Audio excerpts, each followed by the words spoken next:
You're not losing trades because the market is hard. You're losing trades because your ego is making decisions for you.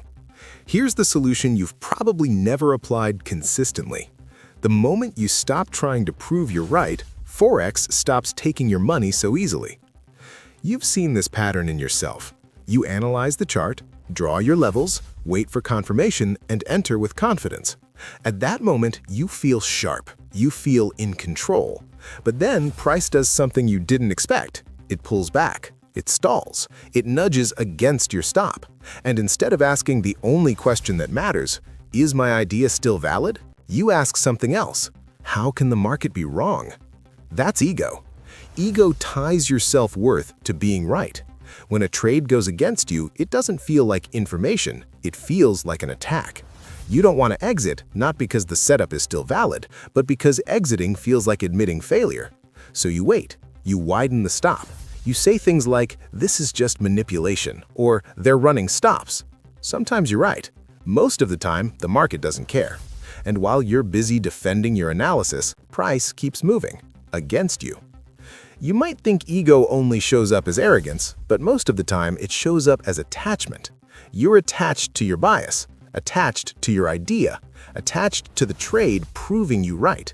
That attachment makes you blind to invalidation.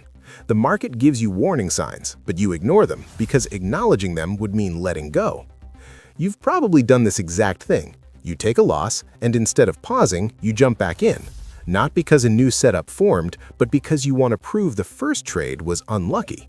That's revenge trading, and it's ego-driven.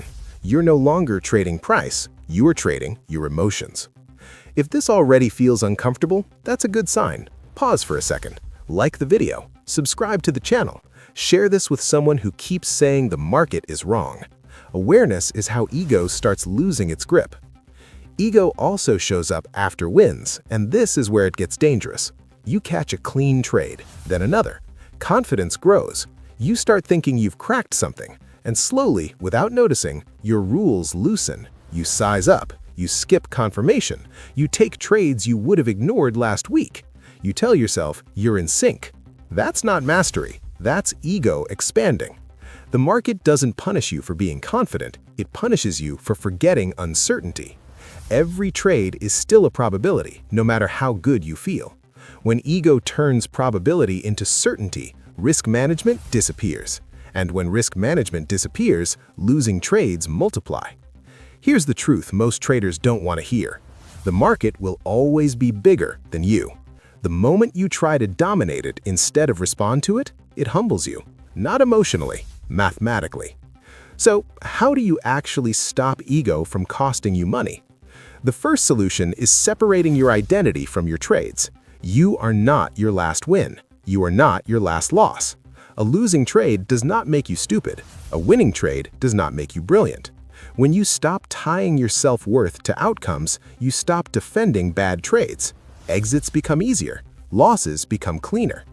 You need to start judging yourself by execution, not results.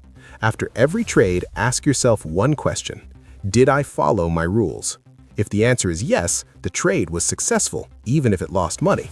If the answer is no, the trade failed, even if it made money. This mindset removes ego faster than any motivational speech ever could. The second solution is defining invalidation before you enter. Ego thrives in ambiguity. If you don't know exactly what proves you wrong, you'll argue with price when it happens. Professional traders don't enter hoping a trade works. They enter knowing precisely what will make them exit. For example, if you enter because price is holding above a key level, the moment it closes below and fails to reclaim, the trade is invalid. Ego says, give it time. Discipline says, I'm out. Only one of those keeps your account alive. The third solution is fixing your risk so ego doesn't activate. If you're risking too much, every tick feels personal. You'll fight the market because the loss feels threatening. When risk is appropriate, exits feel procedural, not emotional. You don't need to defend anything. You just execute. You should be able to take multiple losses in a row without emotional damage. If you can't, your position size is forcing your ego to protect you from fear. Reduce size until you can trade neutrally. Neutrality is where discipline lives. Drop a comment if you've ever held a losing trade just because you didn't want to admit you were wrong. Saying it out loud matters more than you think. The fourth solution is changing your language. Stop saying this will go up. Start saying, if this happens, I'll do this. Predictive language feeds ego because it implies certainty. Conditional language keeps you flexible. Flexible traders adapt. Rigid traders break.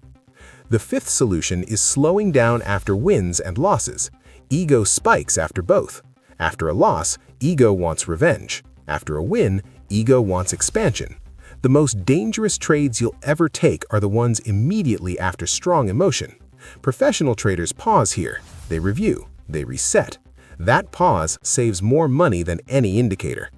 Another powerful check is asking yourself one brutal question mid-trade. If I were flat right now, would I enter this trade? If the answer is no, you're only staying because ego doesn't want to exit. That question cuts through denial instantly. Over time, something changes when you apply these solutions. You stop fighting the market. You stop arguing with price. Losing trades don't spiral. Winning streaks don't inflate you. Your equity curve smooths out, not because you're smarter, but because you're humbler. Here's the irony most traders miss. Humility is not weakness in Forex, it's strength. Humility allows you to adapt. Ego forces you to defend. The market punishes defense and rewards adaptation. If this video is helping you see your trading differently, like it, subscribe, and share it. This channel exists to fix behavior, not sell fantasies. You don't need to destroy your ego. You just need to stop letting it trade for you. Ego can exist, it just can't make decisions. Rules decide, risk management decides, process decides. If you made it to the end, you're already ahead of most traders because you're willing to look inward instead of blaming the market.